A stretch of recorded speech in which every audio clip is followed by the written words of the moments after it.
대한민국 역사박물관 관장 역임하신 성신여대 김용직 교수님으로부터 1세기 후에 돌아온 3.1운동, 1919년 한국 공화민족주의 혁명의 시작이라는 주제로 발제가 있겠습니다. 그럼 나와주시기 바랍니다. 안녕하십니까. 성신여자대학교의 김용직 교수입니다. 예.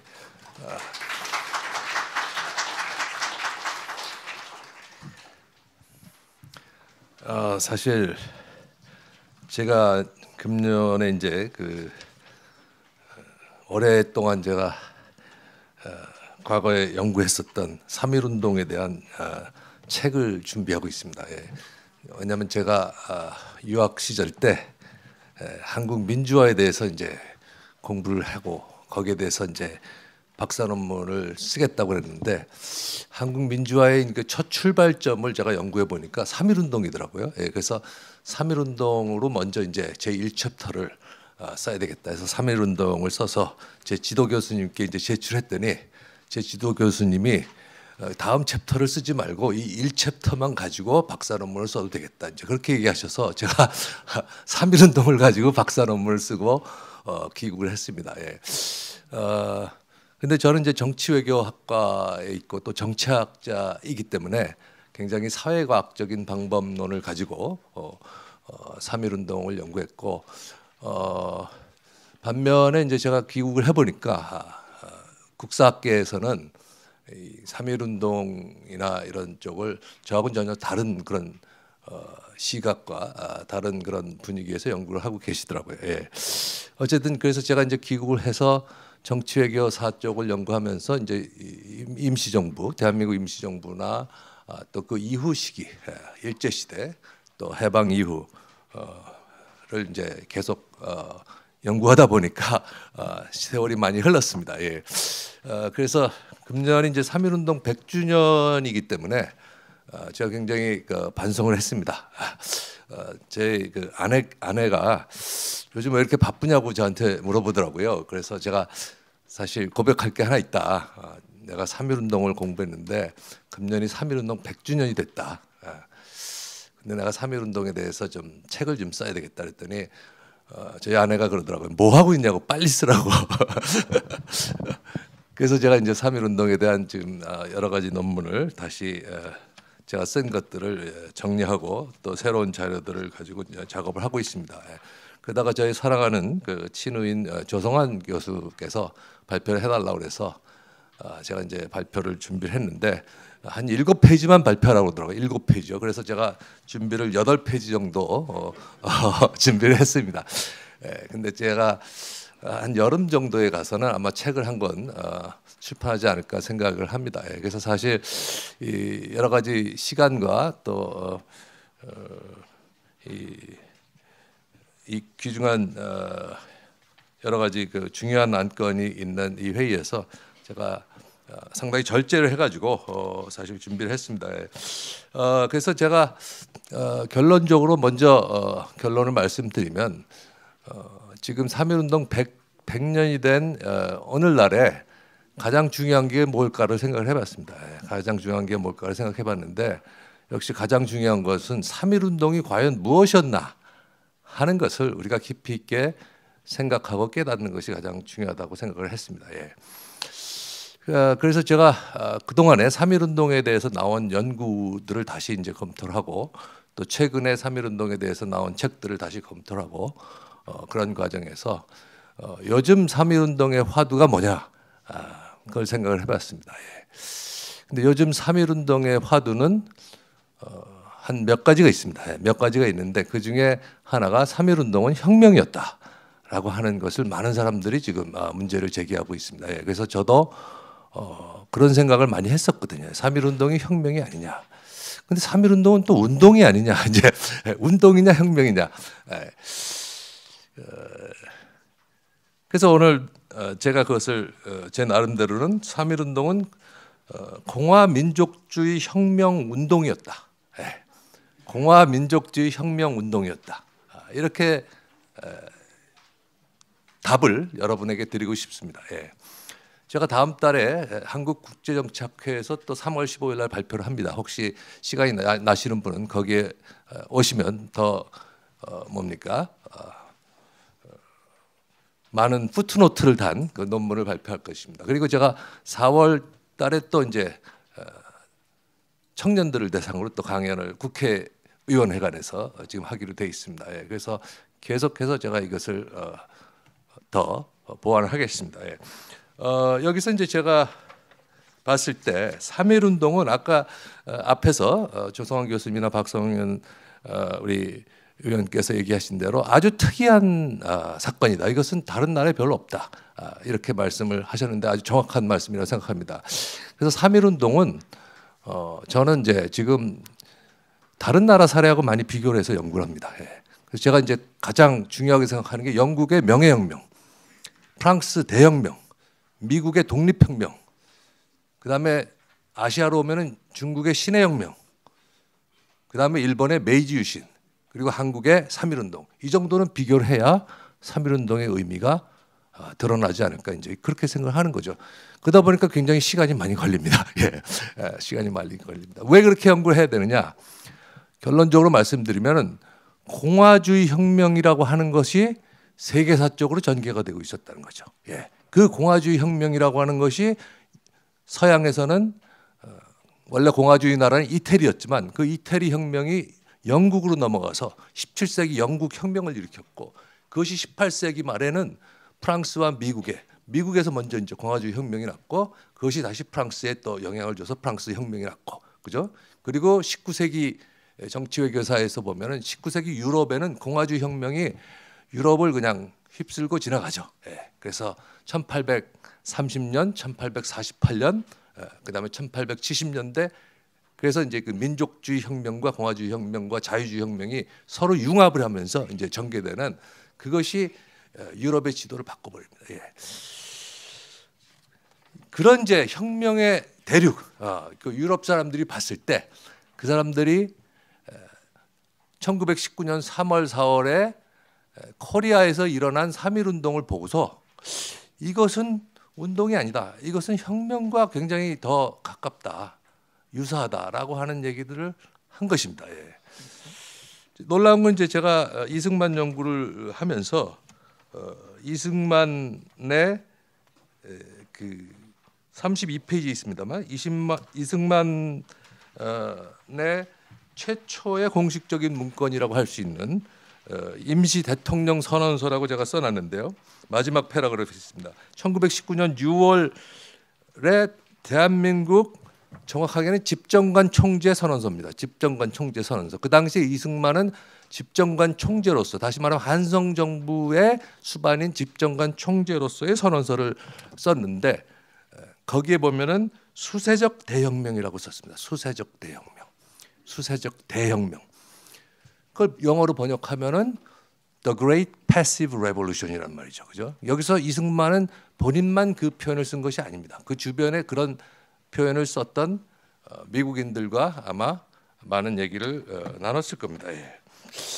그래서 여기서 제가 여기 썼지만 이게 무슨 뜻일까? 수세적 대혁명이라고 하는 것은 이것은 3.1 운동의 가장 특징을 잘 포착한 그런 표현이라고 생각되는데 첫째, 평화적인 전략으로 대중운동을 일으켜서 국가를 세워나가는 그죠? 예. 평화적인 전략으로. 일반적인 혁명은 굉장히 폭력적인 과정을 처음부터 전제로 하는데 한국 사람들의 이 거대한 사건은 평화적인 수단으로 해야 된다라는 그런 전제로 출발했죠. 그렇지만 그것이 결국은 혁명으로 이제 진화했다는 얘기죠. 그래서 수세적 대혁명이라는 말을 썼던 것이죠. 이승만 박사가 한성 감옥에서 한 6년 정도, 그죠?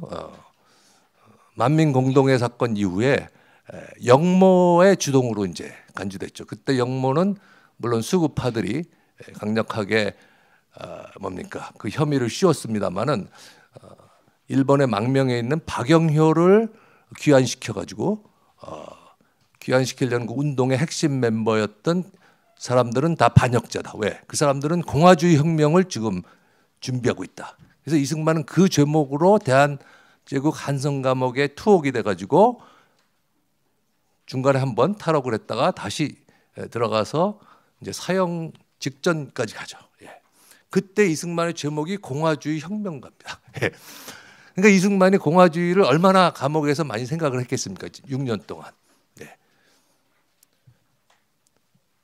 그런데 이승만이 쓴 독립정신이라고 하는 책에 보면은요, 그 독립정신에 공화주의 분석을 많이 합니다. 예. 미국 혁명을 분석하고 프랑스 혁명을 분석합니다. 예. 그래서 학자들 중에 누구는 이승만은 이미 공화주의 사상을 이때 정립을 했다. 이제 그렇게 이제 봅니다. 저도 그것이 타당하다고 봅니다. 그런데 이승만은 당시 이제 감옥에서 그 책을 썼고, 어쨌든 감옥에서 나중에 나와야 되기 때문에 자기가 공화주의 혁명이라고 하는 말을 직접 쓰기는 참 어려웠습니다. 그래서 이승만은 공화주의 혁명이라는 말을 그 책에서는 명시적으로는 쓰지는 않습니다. 예. 어쨌든 근데 그 이승만이 감옥에서 나와서 미국 유학을 가서 박사학위를 받고 한국에 왔다가 다시 망명을 해서 미국에서 독립운동을 하기 직전인 1914년, 15년 그때 쓴 책에, 그게 이제 태평양 잡지라는 게 있습니다. 거기에 보면은 자기가 가장 중요하게 생각하는 사상이 공화주의 사상이다라고 하는 그런 글을 씁니다. 예. 어쨌든 이런 여러 가지를 놓고 볼 때 이승만은 그야말로 공화주의 혁명가로 스스로 자기의 사상을 자리매김하지 않았느냐, 이제 이렇게 생각을 합니다. 예. 그다음에 요즘 이제 대한민국은 민주공화국이다라고 하는 책을 쓴 학자가 있습니다. 예. 근데 그분뿐만이 아닙니다. 지금 그런 종류의 대한민국의 민주공화국의 출발점이 바로 3.1운동에 있다라는 생각을 많은 사람들이 하고, 지금 TV를 켜면 그 얘기가 자꾸 나옵니다. 그죠? 예. 물론 3.1운동 선언문에는 안 나옵니다. 예. 근데 그게 어디 나오느냐? 그 3.1운동 정신을 이어받고 3.1운동 기간 도중에 형성된 대한민국 임시정부, 그죠? 여러 임시정부죠. 가정부라고 불렀던 그 임시정부의 그 선언문이나 임시헌장에 보면은 대한민국이 그 체제가 민주공화정이 돼야 된다라고 하는 것을 거의 대부분의 임시정부가 인정했다는 겁니다. 예. 그래서 이것을 어떻게 해석할 것인가? 그걸 많은 학자들이 연구를 하고 있습니다. 예.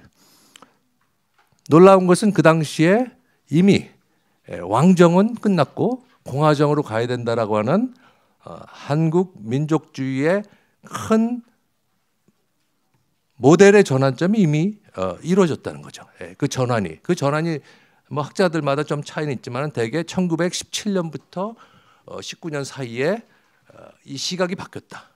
시각이. 근데 그 중에는 이제 상해에 있는 민족주의자들이 또 중요한 역할을 했다는 그런 대동 단결 선언이라고 하는 것이 있고요. 예. 또 이제 지금 말씀드린 이승만이나 또 안창호나 이런 사람들이, 안창호나 이승만은 비교적 오래전부터 공화주의 혁명을 알고 있었습니다. 예. 그래서 더 이제 빠르긴 하지만은 어쨌든 이것이 선언문으로 결집돼서 나타나는 그 과정에는 많은 사람들이 공화주의 혁명에 대해서 알고 있었다는 거죠. 그래서 이제 우리는 조선왕조로 돌아가는 복벽주의 운동을 안 된다, 공화주의 혁명을 해야 된다라고 하는 사상을 가지고 있었기 때문에 1919년 3월부터는 조선왕조 얘기는 이제 나오지 않고, 그죠? 새로운 민족적인, 새로운 민주적인, 새로운 공화주의적인, 또 새로운 자유주의적인 그런 이념에 따라서 이제 정치 체제가 수립돼야 된다라는 생각을 하게 됐다는 거죠. 예.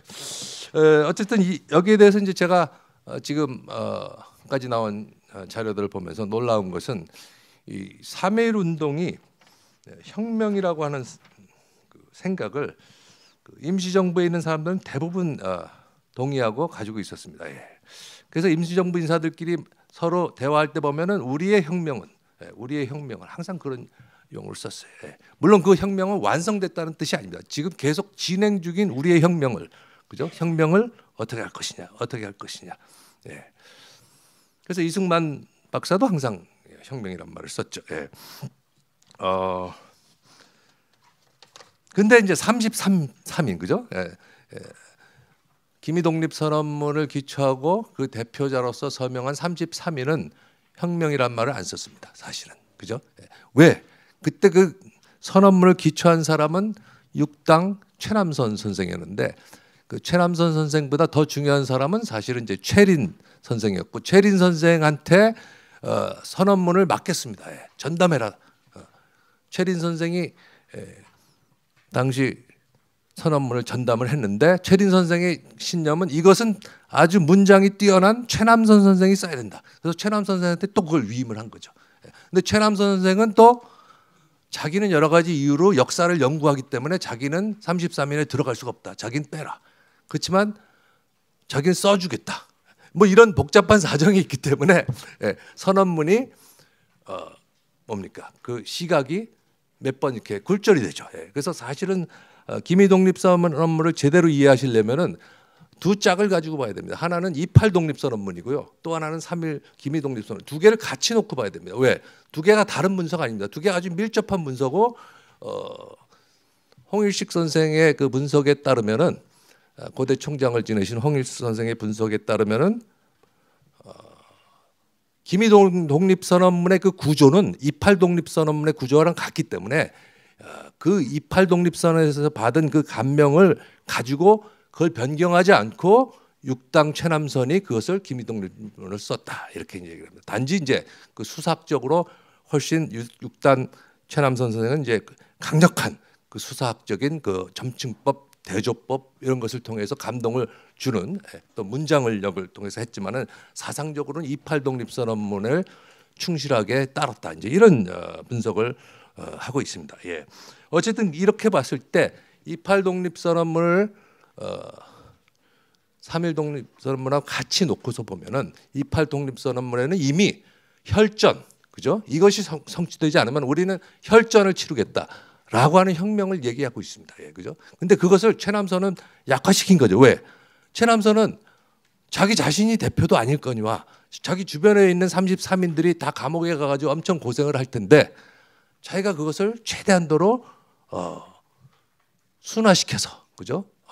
써야 되겠다라는 생각을 했던 것이죠. 그럼에도 불구하고 그 정신은 역시 혁명이었기 때문에 어떻게 됐습니까? 그 선언문의 그 표현을 아무리 누그러뜨렸다 할지라도 그 이후에 일어난 대중봉기는 폭력적인 양상으로 이제 치닫게 된 것이죠. 예. 어쨌든 이런 여러 가지 사정은 3.1 운동이 단순한 운동이 아니라, 그죠? 혁명으로 갈 수밖에 없는 원천적인 그 운명을 가지고 있었다, 이제 이렇게 말씀드릴 수가 있고요. 여기 이제 한성 정부를 제가 굉장히 지적을 했는데, 한성 정부가 중요한 것은 한성 정부는 가장 정통한 민족 정통성을 갖고 있고 공화주의적 정통성을 갖고 있는 정부라는 것이죠. 예. 그래서 한성 정부는 국내에서 결성돼서 그 국내에서 만들 때 13도 대표 대회를 통해서 만드는 그런 구상을 하고 그런 과정을 거치고, 그 과정에서 최고 그 운동을 끌고 갔던 몇 사람들이 상해로 나가가지고 우리가 상해에서 해외에서 운동을 계속하자. 그래서 이제 이규갑과 홍진 이런 사람들이 상해로 가서 상해 임정 인사들하고 같이 이제 그걸 통합하는 그 과정을 거쳤기 때문에, 또 국내에 있는 사람들은 다 체포가 됐기 때문에, 국내에서 국민대회를 치렀을 사람들은 다 체포가 됐기 때문에 한성 정부의 활동은 국내에서는 발견이 되지 않고 이후에 상해에서 발견이 되는 것이죠. 어쨌든 이것은 절대로 전단 정부가 아닙니다. 한성 정부는 실체가 있는 정부고, 그랬기 때문에 상해 정부와 노령 정부가 한성 정부의 그 뭡니까 정통성을 인정해서 자신들의 조직을 해체하고 한성 정부에 통합하는 형식으로 9월달에 대한민국 통합 임시정부가 이제 결성되는 것입니다. 그래서 이 대한민국 통합 임시정부의 운명은 역시 계속해서 공화민족주의 혁명입니다. 여기서 이제 제가 공화민족주의란 말을 쓰는 것은 민족주의에도 여러 가지 유형이 있기 때문입니다. 우리가 일반적으로 잘 아는 것이 이제 저항민족주의라는 거 있지 않습니까? 그죠? 저항민족주의. 저항민족주의가 그 다음 단계로 가면 뭐가 돼야 됩니까? 그 다음 단계로 가면 공화민족주의가 돼야 되는 것이죠. 왜? 국가를 만드는 것은 저항만 가지고는 안 되는 것이죠. 국가를 만드는 사상 자체를 가지고 있어야 되고, 그것은 공화주의라고 하는 사상을 수용을 해야 되는 것이죠. 그래서 그것을 가지고 공화주의 혁명을 일으켜야 되고, 우리뿐만이 아니라 세계사에서 아까 말씀대로 영국이나 프랑스나 미국이나 중국이나 심지어 일본까지도. 예. 근데 저는 이제 일본의 경우에는 굉장히 이제 미완성된 혁명이었다 이렇게 봅니다. 왜? 일본의 근대 혁명이 제대로 되려면 공화주의를 제대로 해야 되거든요. 그죠? 공화주의 혁명을 했어야 되는데 일본은 천황제를 버리지 못했기 때문에 천황제와 공화주의는 상극입니다. 예. 천황주의자들 때문에 일본의 대정 민본주의, 대정 디모크라시라고 그러죠.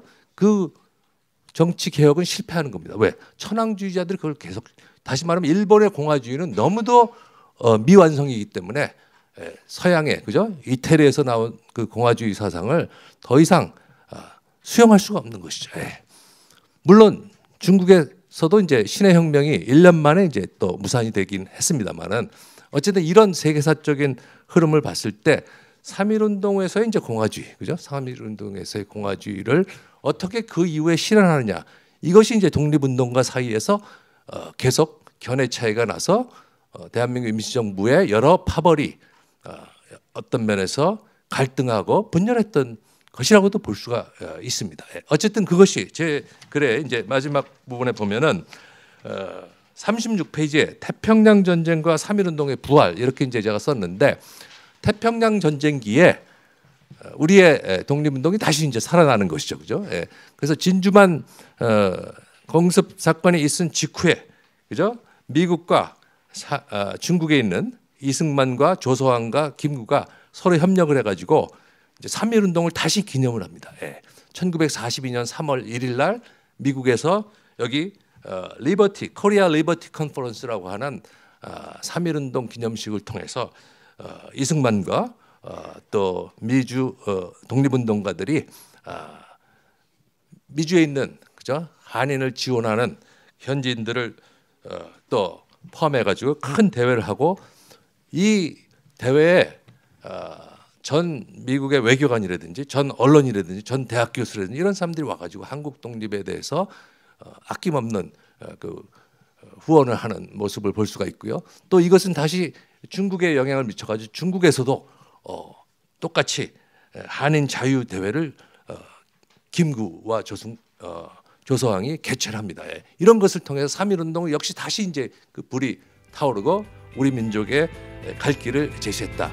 이렇게 말씀드리겠습니다. 감사합니다.